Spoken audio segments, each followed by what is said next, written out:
Wasting money on cures. Forgot how to fix myself.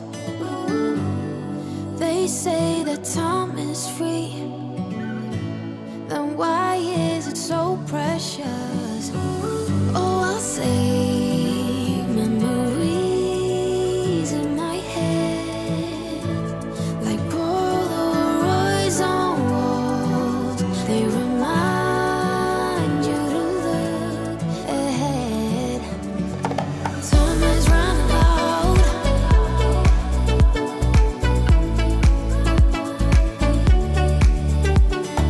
Time is running out.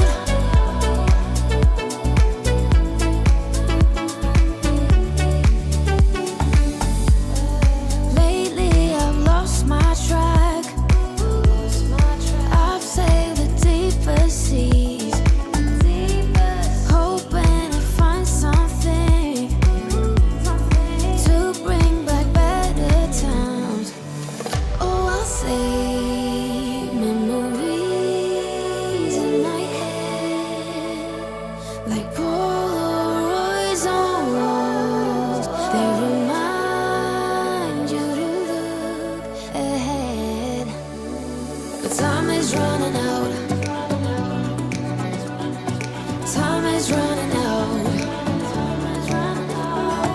Time is running out. Time is running out. Time is running out. Time is running. Time is running out.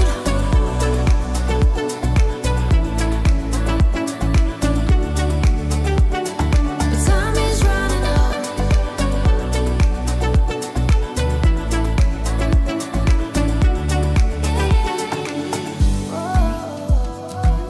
What if my best days are over? They can't be over.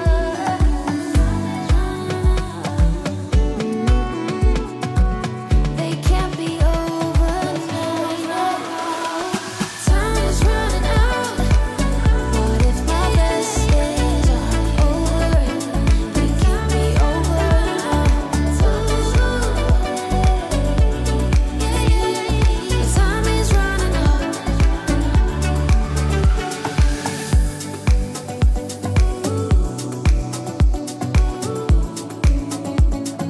Time is running out.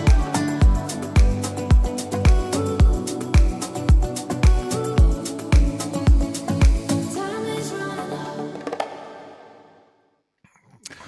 Afternoon, everyone. It's Jim and Graham here for another 30 minutes where we can lock in and focus on Edexcel A-Level Business and the latest in our live revision session. So welcome if you're joining us live. How are you doing, G?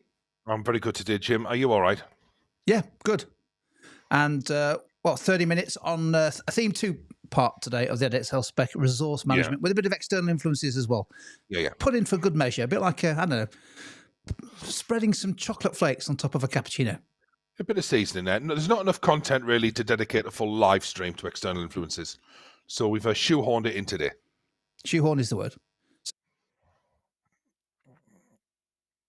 As people are joining us live, he says unmuting himself. Just a quick reminder that, 3 weeks today we'll be at Westfield White City. Actually, 3 weeks today, Thursday, that's AQA, isn't it? So 3 weeks tomorrow we'll be at White City for the Edexcel A-Level Grade Booster live revision event. If you fancy a full day just focusing on Edexcel exam technique, revising core concepts, calculations, that kind of stuff, just to focus on Edexcel for a day, that's not a bad place to go if you want to join us. And on the previous Wednesday, we're in Stratford City, aren't we? We are. Stratford City. Razzy's asking, is there an application spinner today? I believe there is. Oh, you've muted yourself again. There we go. There we go. Here we go. So, Okay, so usual warm up. Do you want to take us through the big reveal? I've not seen this one, G, so I'm going to have a go myself. okay, so 5 clues, name of a business. So clue number 1. Let's get the first clue on the board, shall we? Yeah, founded in 1958. So if you're sat there thinking, I know a business but was founded in 1957, then it's not this business. No. So clue number 2. The founders were 2 brothers. Oh. It's not next, but next clue, please. I'm trying to think who that could be, actually. Clue number Marks and 3. Spencer's? No. That's Over they found 20,000 locations. Okay, that rules us out. So lots of locations, 20,000 of them, actually We've more. got Aldi, Lidl coming in. Yeah, I think we're going to beat the Adidas. audience there. We're going to beat the Adidas is audience. interesting one, isn't it? Adidas was formed by Adi Dassler, and he fell out with his brother, who went on to form Puma around the corner. Yeah. They're buried in opposite ends of the same cemetery. That is true. Are they? Yeah. It's not Ann Summers. It's not Aldi. No. Clue number 4. We're going to do it. The logo symbolises the original 3 locations. If you're going to get it, that's the clue. Okay. And a couple of people are nearly there, but not yet. Clue number 5. Have we beat the audience? I think we have. Owned by Yum Brands. So you need to know that's a parent company. Yum They Brands. also own KFC, I think, don't they? And Taco Bell. Taco Bell, yeah. Yeah, one in there we and we at the last minute there we have it is indeed. Yeah. Domino's without the E though, I think, isn't it? Domino's Pizza. Yeah, Domino's, very good. Domino's Pizza. I've You're got a fan of Domino's Pizza, G? You're a fan? Yeah, I think they're difficult to top as a pizza brand.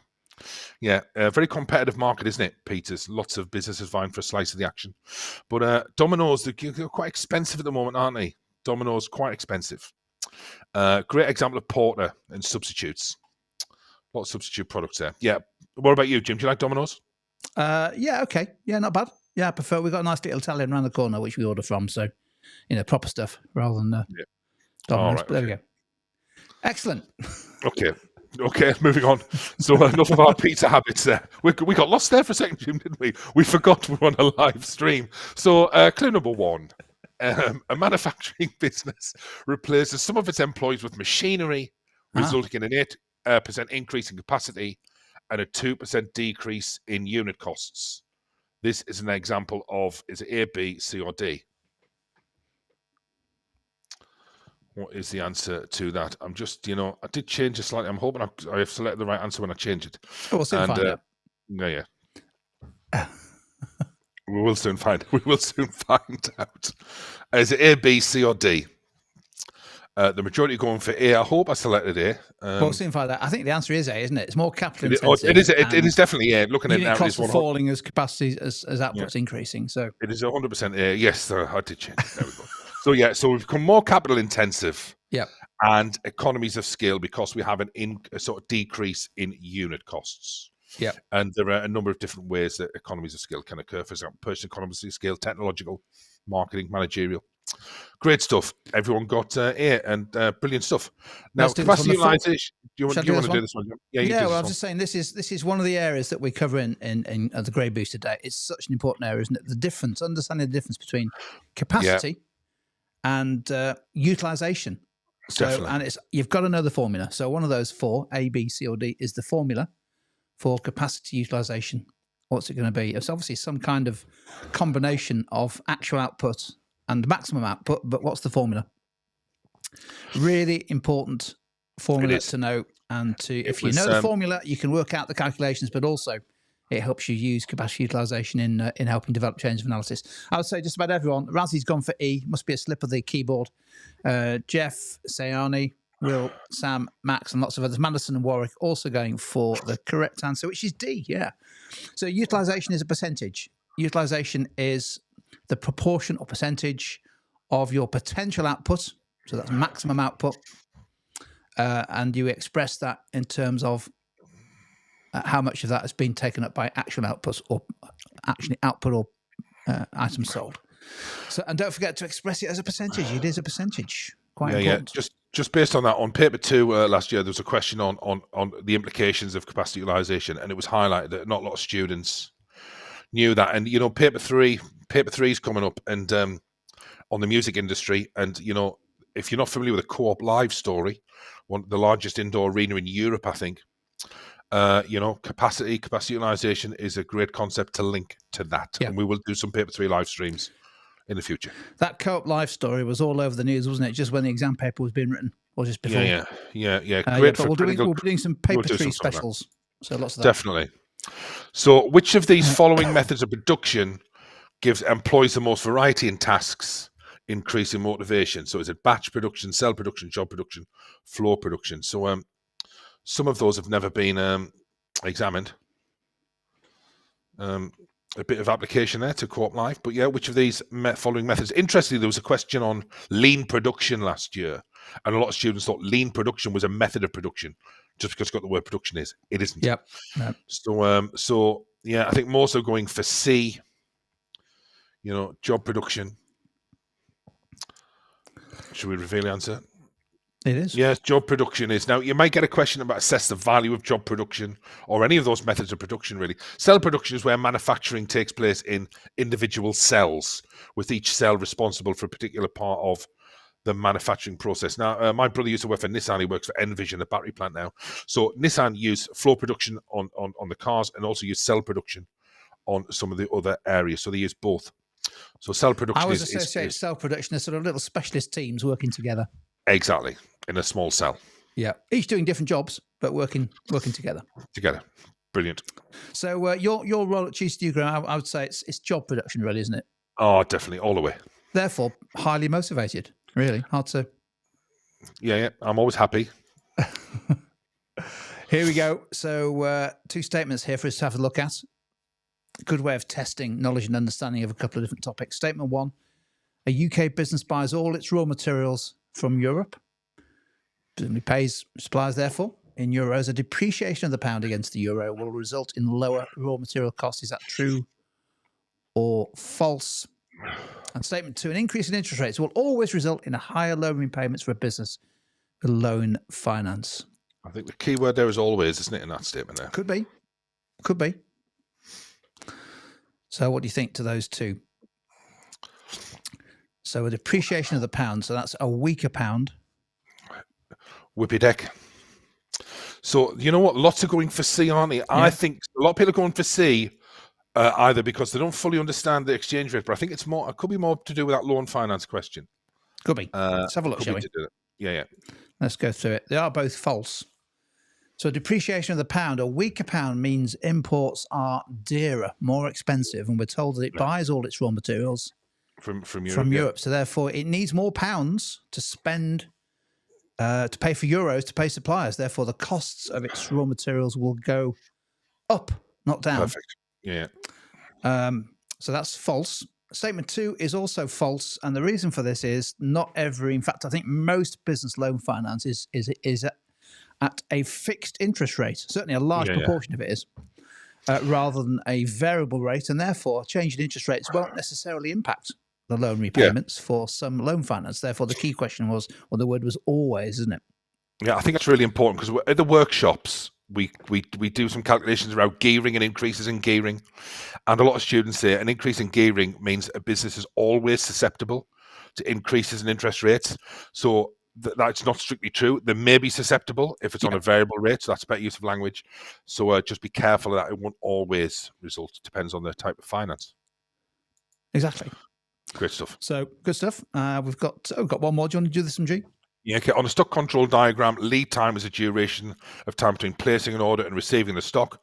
Stock control diagrams never examined at A-level. A fall in inflation from 5% to 2% means that prices are decreasing. Both of them seem straightforward enough, don't they? So, well, yeah, both of those are either true or false, I would say. Yeah, definitely. That's why. Yeah. So, on a stock control diagram, which has never been examined, I think, at A-level. And it's appeared a few times at AQA. It's on all the A-level specifications, isn't it? AQA like it. Edexcel not yet used it. The majority are going for A.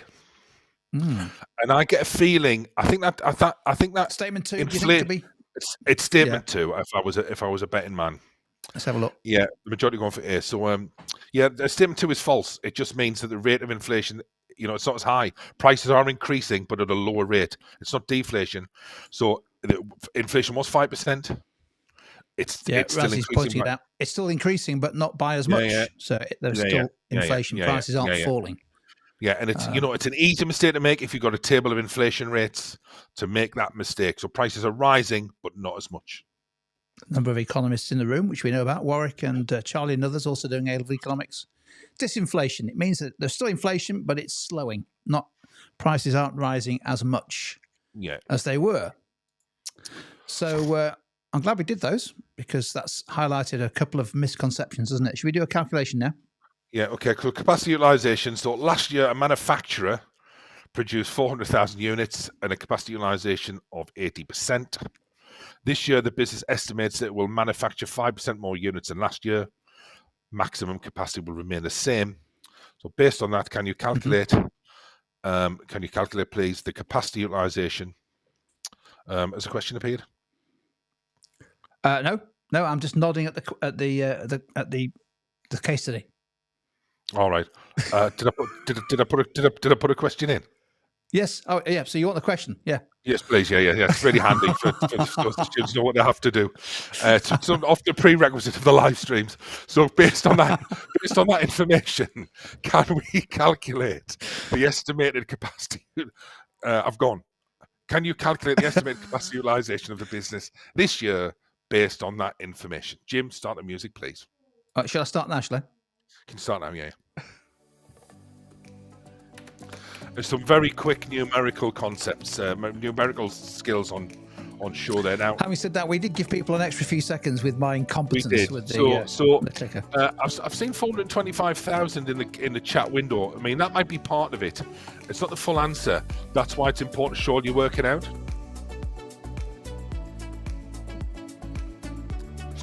Always show your process. Write the formula down. Yep.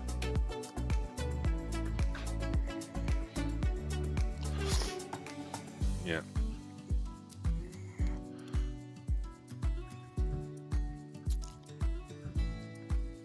Yeah, 420,000. So I said 425, but it's actually when I've read it again, it's 420,000. Yeah. So I misread that. So 5% higher. Yeah. Yeah.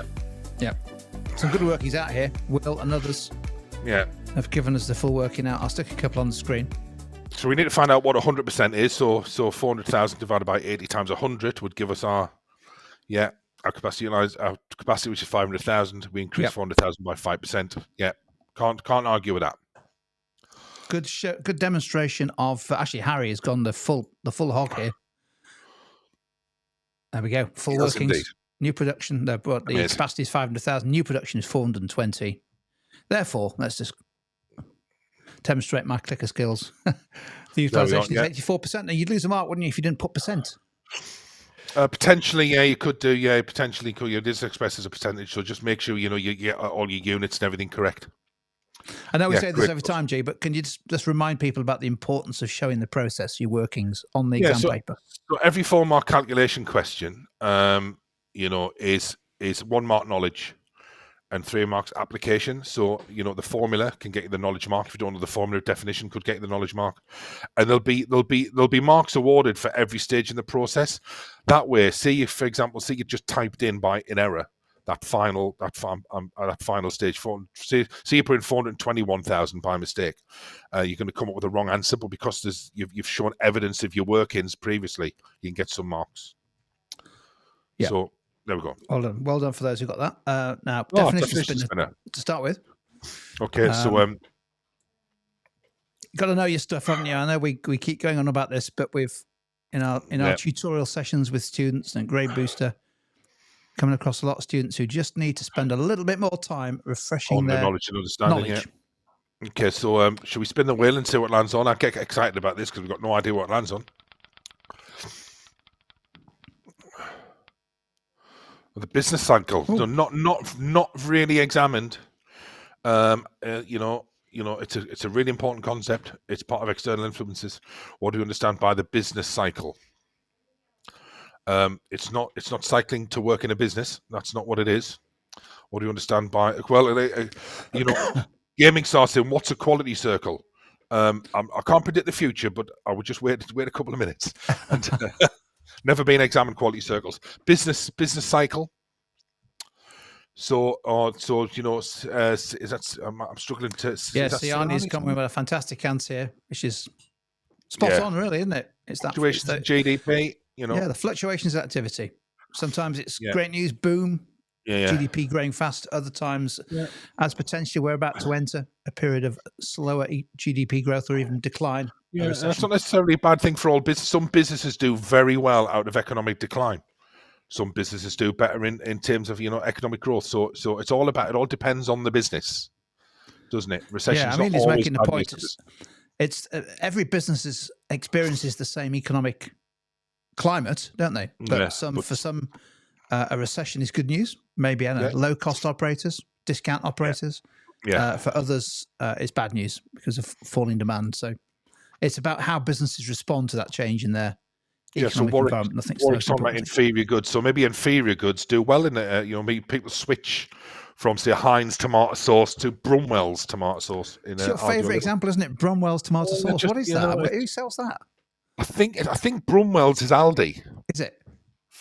Yeah, it's definitely definitely a product. So it is the pattern of increases and decreases in economic activity measured in GDP over time, such as changes in consumer spend. Now, a question on the business cycle, I wouldn't be tempted to write that definition. No. You just need to understand what it is, and that will help you frame your answer.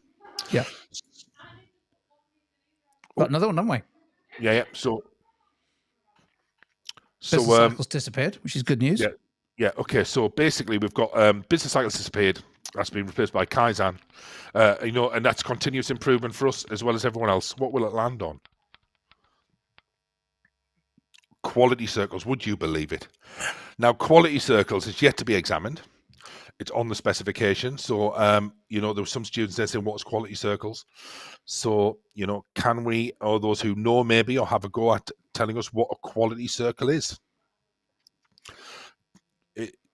You are blessed, Gaming Star, that an area you were unsure of, we have covered. And that's why we're saying, you can't do too much of these. You can't do too much, going through the key terms and concepts on your specification, because if it comes up.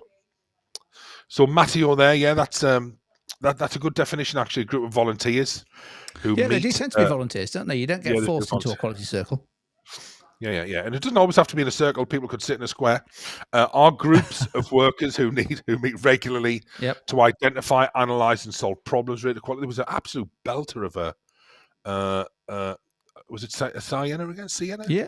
Let's put Cyanis in again. Yeah, so quite small groups of employees who voluntarily meet regularly to identify and solve problems related to quality and production. I can't better that, really. I can't better that. Yeah, Kira's gone with a similar answer.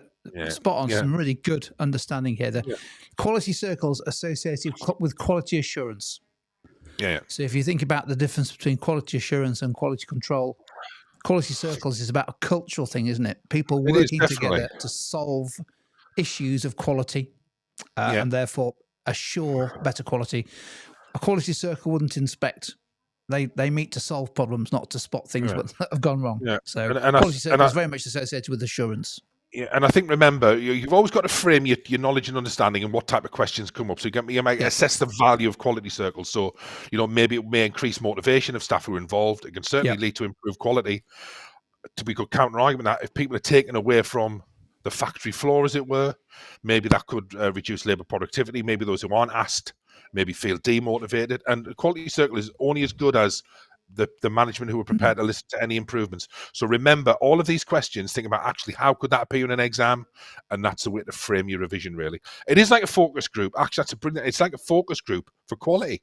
It is. That's exactly a great way. That's a great way, Rodrigo, of putting that's exactly what it is. And they'd probably sit around the table getting a tin of Quality Street out and munching the chocolates whilst they identify issues of quality. Love it. Definitely. Love that. That's awesome, is that? Do you know what? That was a quality answer. It certainly was. We've got another calculation to do. This time I will actually put the question. I think there is a question to go with this, isn't it, G? That'd be handy. Yeah, it's always good. So, for example, if you sat an exam and there was no questions, we'd be in trouble. So, so this is on average costs. Okay. So the table shows data relating to the cost and output of a business. So we've got capacity last year, capacity utilization, variable cost per unit, total fixed cost last year. This is on the specification. Average costs on there. So unit costs was framed as average costs on the Edexcel spec. So if we could see the question, can you calculate the average cost of producing one unit to 2 decimal places? Now, remember, average cost, unit cost could only is a relevant concept for AQA. So should we start the music, Jim? Let's do it. I'm going to have a go as well. Okay.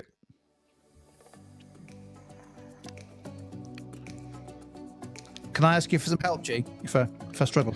Yeah. But if you, this is a universal sign for help. Hand in the air, and if you do that, then I'll help. I'll just double check as well. It always scares me when you write these, and then lots of different answers come in the chat window. I've got the same answer as Harry, so we're either both wrong or both wrong. right. And Sam.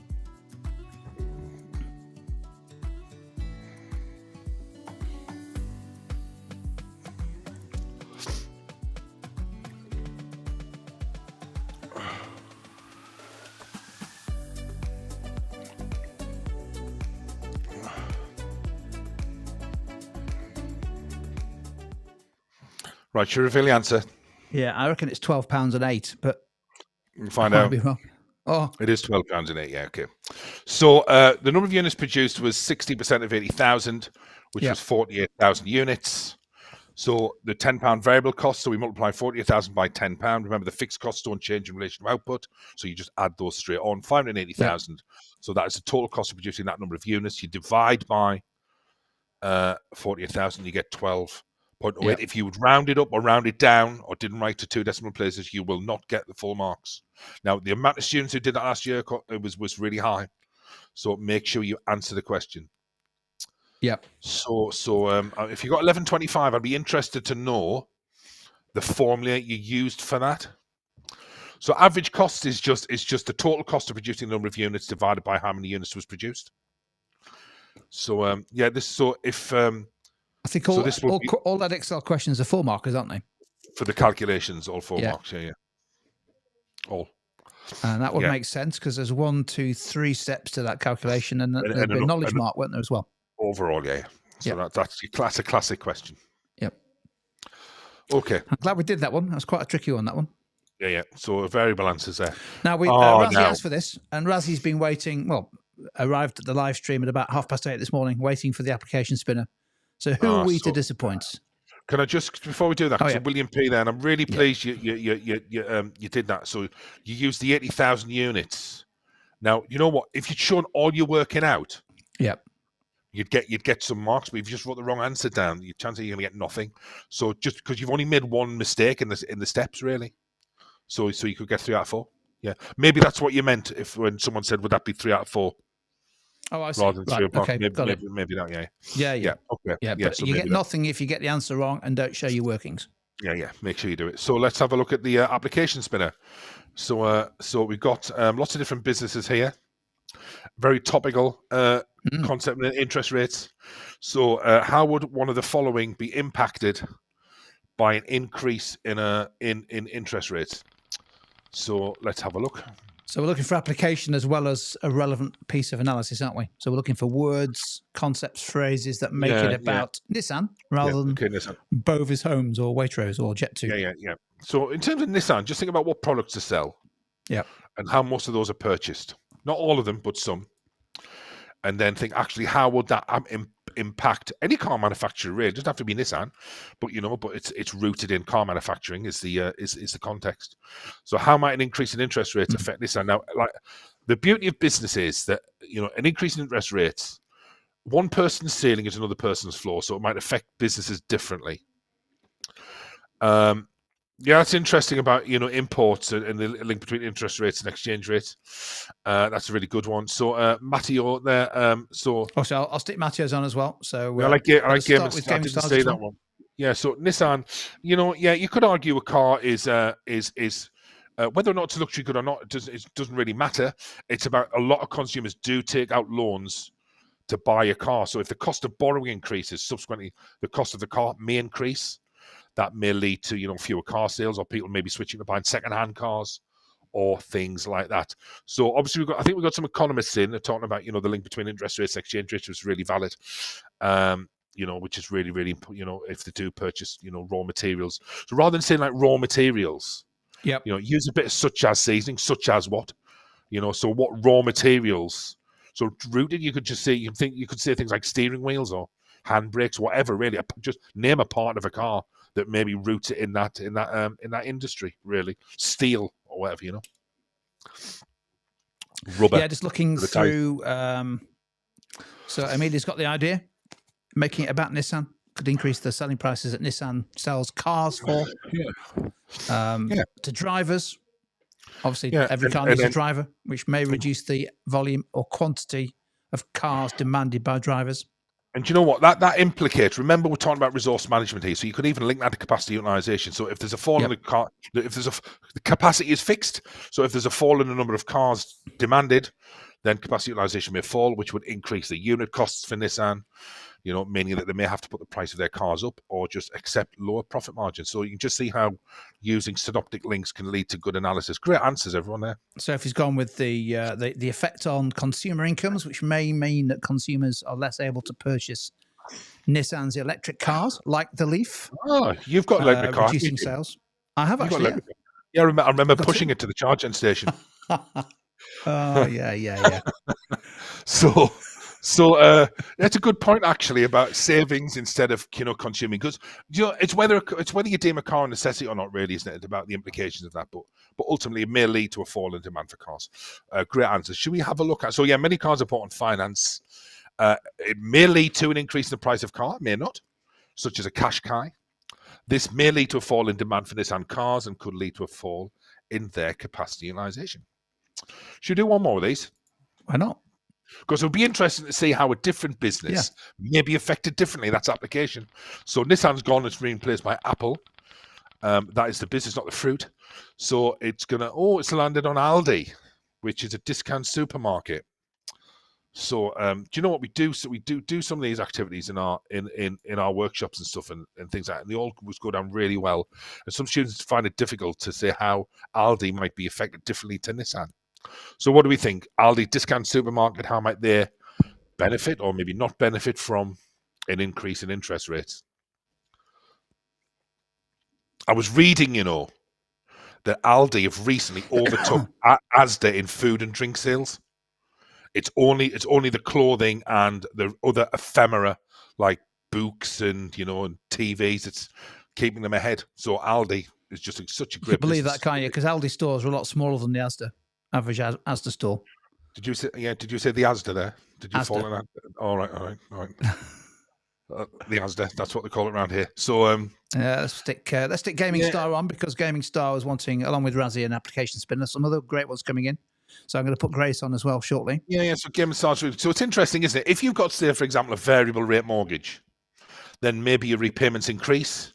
So you've got to look at maybe buying cheaper food, and you may switch from the likes of Waitrose or Tesco to Aldi. That could increase their sales and market share.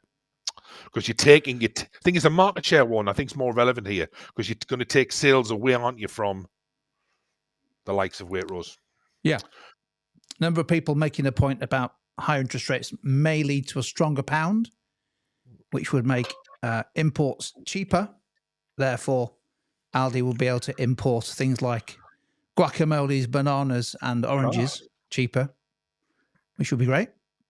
Nice little bit of application there in terms of the fruit and veg they sell, like that. Yeah, the market share one's an interesting. If you increase market share, that can create a barrier to entry for other supermarkets. Look at this answer coming in here, Joe. This will leave you beaming with pride. Interest rates may benefit Aldi as they will sell own brand goods that are inferior, so a bit of YED as well in there. Yeah. Such as Snack-Right crisps, which will mean the lower selling price means that they can benefit their sales. In other words, higher interest rates reducing consumer disposable income. People switch to inferior goods. I'm not sure Aldi would say Snack-Right is an inferior good, but it's certainly cheaper. No. So, Sophie, let us know in the chat if you are a fan of Snack-Right, and if so, what's your favourite flavour? Because I love Snack-Right crisps. Do you? I do. Yeah. An increase in interest rates could lead to some people having less disposable income, such as those with variable rate mortgages, as Aldi's a discount supermarket with low prices. Yep. Shoppers, see that it's just dripping with that magical applications at shoppers, low prices. They may switch from the likes of Tesco to Aldi, which could increase their market share. Oh, great. I know we do the application spinner a lot, but it really does make a difference. Oh, yeah. Using words like shoppers groceries, store snack like prices, crisps, it groceries, makes Tesco, the yeah. difference to your It answer does because make it the difference. makes it about them. It does So, make the difference. and we're only Well doing done. this to help improve marks. Well, Prawn Madison likes cocktail prawn. answers. There we go. Do you know what? I can't disagree with that. Prawn cocktail is a cracking flavour in the snack right canon of crisps. I'm getting quite poetic now about that multi-bag. Anyway, I think we've got one more activity, haven't we? We have, yeah. We'll go very quickly on this one. Oh, so I've gone forward. Let's just You can go. go backwards. What's happening, Jim? Here we go. So we've got a business in Sunderland, Pasta La Vista. Pasta La Vista, which is an Italian restaurant in Sunderland, would you believe? Currently, the restaurant is operating at around 60% capacity utilization. The owner, Arnoldo, is looking to try and increase capacity utilization. Hopefully, we don't terminate this activity too soon. So, give one benefit and one downside to Pasta La Vista of increasing capacity utilization. So we need a bit of analysis as well as application here, don't we? Really? Yeah. So we got a restaurant operating, so it's got 40% spare capacity. The owner wants to try and increase that. What may be the benefits and downsides? It's sometimes harder to get the downsides, but as was seen in last year's exam, not a lot of students knew the benefits of over and under utilization capacity. So what do we think? So try and get some application in there. Just trying to, so a lot of students are talking about more efficiency, but what does that mean in the context of a restaurant? What does that mean, and how and why is that important? What do we think? So I can just tell it's an area and just get there's some great answers coming through, but I think it has proved to be a difficult concept in the past, and I think we're seeing that. So it could lead to lower unit costs. How and why, and what's the benefit of that? Sam's come in with a nice argument, a downside, but also some great application. A downside is that higher capacity utilization may reduce quality. Consequently, could do as they make more meals, more pasta meals. Pasta may get sent back. Yeah. Damaging the reputation. So it's application. So as the restaurant gets busier, it can get to a stage, can't it, where they're literally chucking out the meals as quickly as they can without necessarily. Can you get Max Lever's answer up for me, Jim, please? I certainly can. Here it is. Yeah, so it's quite an interesting one, that. So they would have less spare capacity, which is true, and would have the potential to turn down customers during times of unexpected demand. We could just transform that answer by swapping customers for diners. Yep. So, so every business has customers. In a restaurant, you would call those maybe diners. So it's just trying to get a bit more application in. It's as if by magic, Ollie has done exactly that. Diners. So, by squeezing more people in, increasing capacity utilization, this will mean more diners at any one time. It may mean kitchen staff. So diners, kitchen staff are more overworked. Not good, is it? Although there's nothing worse than working in a really quiet or empty restaurant. Yeah. I can imagine. Can you get one more up for me, Jim? Can you get William P? Here it is. So a downside is that chefs and waiters, rather than saying staff may be overworked, we've got chefs and waiters, leading to decreased customer service, quality, and longer waiting times for food, reducing diner satisfaction. That's great. That's great application. Should we steal that answer for next time? Yes, we'll do that for next year. So should we have a look at stunning answer, that one? It's a stunning answer. So let's just quickly run through these. So lower unit costs. This is because the fixed costs of Pasta La Vista, such as the salaries of the waiters and chefs, will be spread out over more diners. As a result, they may be able to lower the price of their meals and maintain the same margins before. A reduction in price may lead to an increase in the number of diners. So that could even further boost capacity utilization, especially if their meals are cheaper than other restaurants. But poorer service, and may result in poorer service. For example, the waiting staff may struggle to take orders down in a timely manner. It's nothing worse than waiting ages to get your order taken or clear the plates from the table. This could result in diners waiting a long time for their meals, which could harm the reputation of Pasta La Vista, especially with a TripAdvisor these days. Reputation is really important. This may result in diners choosing to go to other restaurants for a meal. So there's a lot that's of application there. A lot of kudos in the live chat for that previous answer. That was just sensational. Was it one of the best I think we've ever had? Didn't Arnold Schwarzenegger dine at Pasta La Vista? Do you know what he did? And he had such an amazing time as he left. He went, "I'll be back." That's what he said. Just like that, was it? Is that how Exactly we said like it? that. Exactly, I think so. That is my I'll be back. Arnold Schwarzenegger impression. Awesome stuff. Okay. Well, I'll tell you what, some fantastic answers there. I mean, Oh, that it was was brilliant. theme 2. So I know we've got some theme 3 stuff on the way. I think we might even have 1 or 2 next week, but certainly as we get into the final straight, the month before the exams. And also we're looking at doing some what we call sort of business basic deep dives, aren't we? Which will be suitable for all boards, just on the core topics. Things Can't like do enough PED of and those. YED, investment appraisal, critical path, all that kind of stuff. Because we know from our work that that's an area that you can really improve things if you work hard on those in the final few days and weeks. Definitely. That's the plan. Good stuff. Great stuff. Right. Many thanks for everyone who's joined us live, as always. We always appreciate that. So spread the word. We're hoping you have a good weekend. Get a bit of revision done, study, but also enjoy yourself and relax. And we'll see you next week. If you subscribe to the channel, you'll be able to see when next week's sessions are scheduled. Pretty sure we're going for the same time on Wednesday and Thursday next week, aren't we, G? With possibly a bonus session in the morning. Yeah, well, yeah, we'll do that. Yeah, awesome. Cheers, everyone. See you next time. Right, thanks for joining in. Thank you.